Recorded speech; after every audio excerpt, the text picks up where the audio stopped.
Muy buenos días, mi nombre es Jorge Enrique Iturburu Quinteros, perteneciente a la Universidad Metropolitana de Guayaquil, carrera Jurisprudencia, en la materia de lógica jurídica, perteneciendo al profesor Magíster Eugenio Valdivieso. El tema que me asignaron es la enseñanza de la lógica jurídica en sentencias judiciales.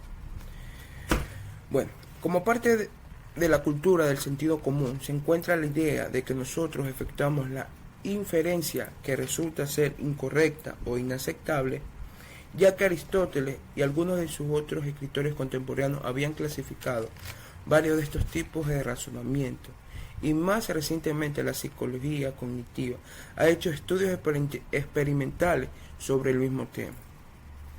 ¿Cómo es el ser humano de hecho de razonar y por qué siempre se apega a los escritos de inferencias correctas en una problemática que subsiste actualmente en muchas atenciones por parte de psicólogos, lingüísticos, pedagogos y filósofos, y entre otros, para lo cual se ha construido varias teorías cognitivas que a la vez podrían fundamentar una teoría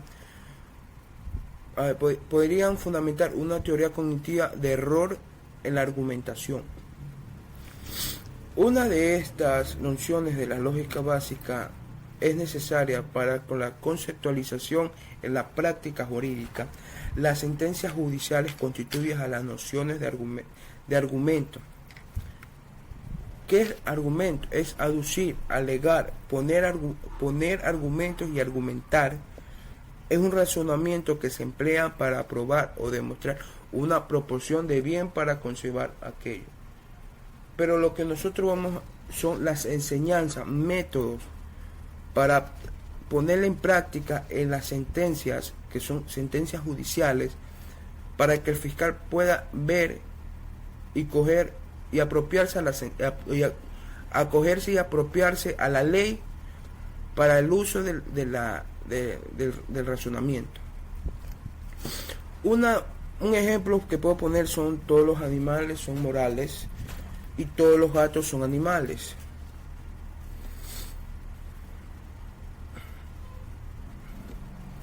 Por consiguiente, todos los gatos son mortales y de ahí Félix sea mortal.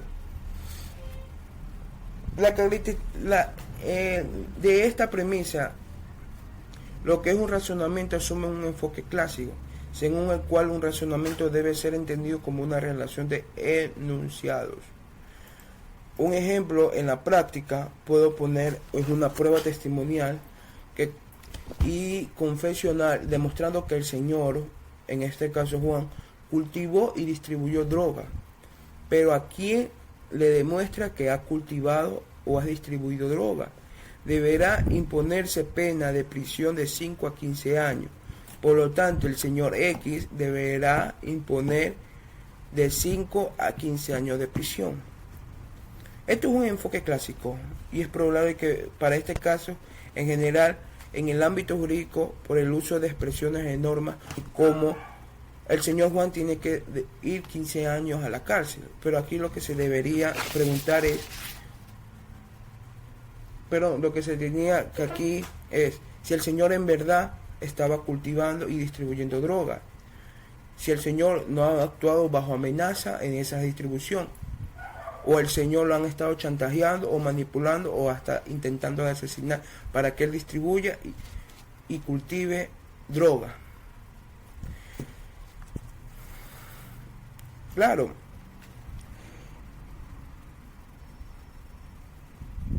aquí entra,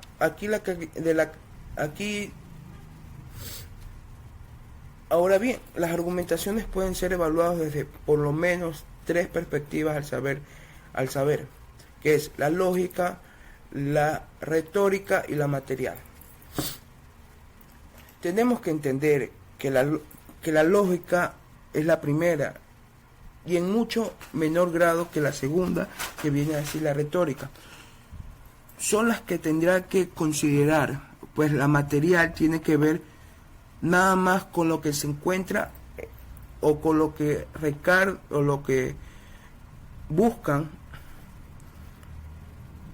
y se lo plantea en el derecho. Esta perspectiva es el interés entera en la verdad o en la falsedad de las premisas o conclusiones del fiscal, o en los fundamentos que podemos sostener la aceptación de la premisa o de los razonamientos del fiscal o de la contrademanda. En el caso de las sentencias judiciales podemos preguntarnos, por ejemplo, si los hechos expresados en la premisa contribuyen información admisible desde el punto de vista legal.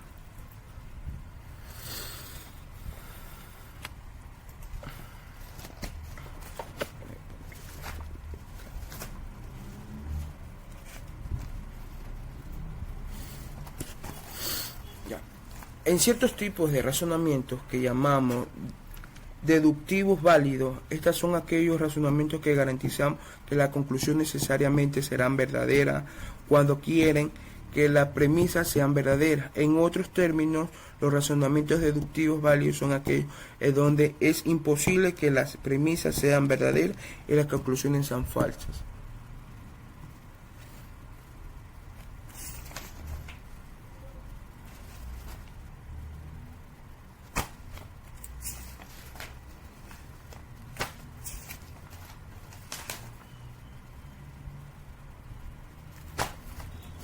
Los dos criterios de evaluación lógico tendrán que ser utilizados en el análisis de sentencias judiciales y por ende tienen que formar parte del plan de estudios de un círculo de lógica.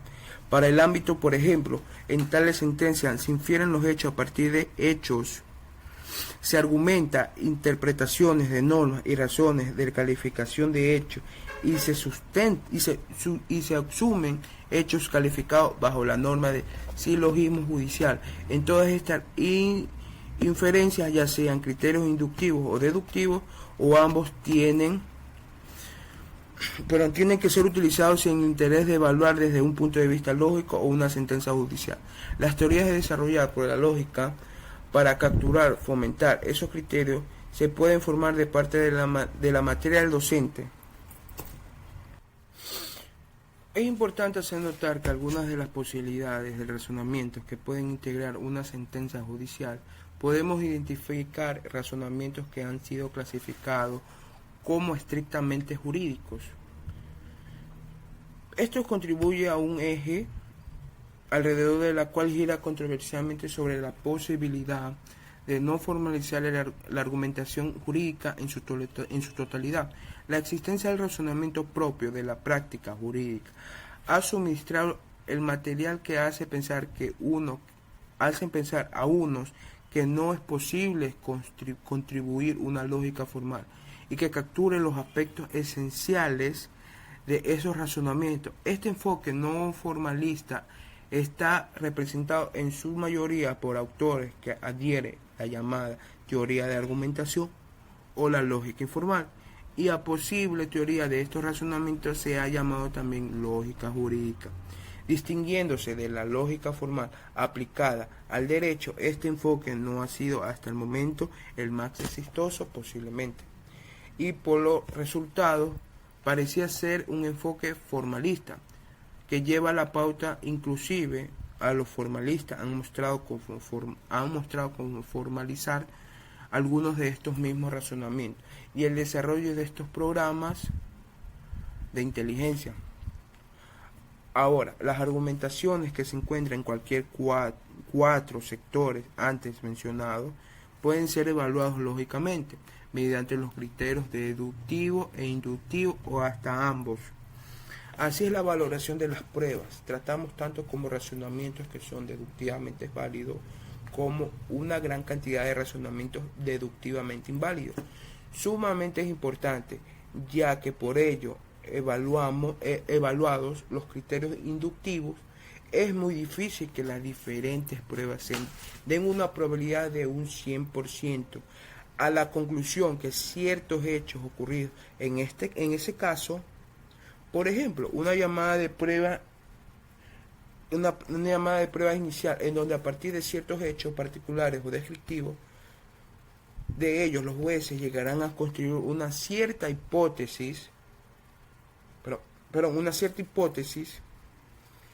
en lo cual tendrá cierto grado de responsabilidad en relación con los hechos descritos inicialmente, a través de los cuales referimos los jueces como indicios. Muchas gracias.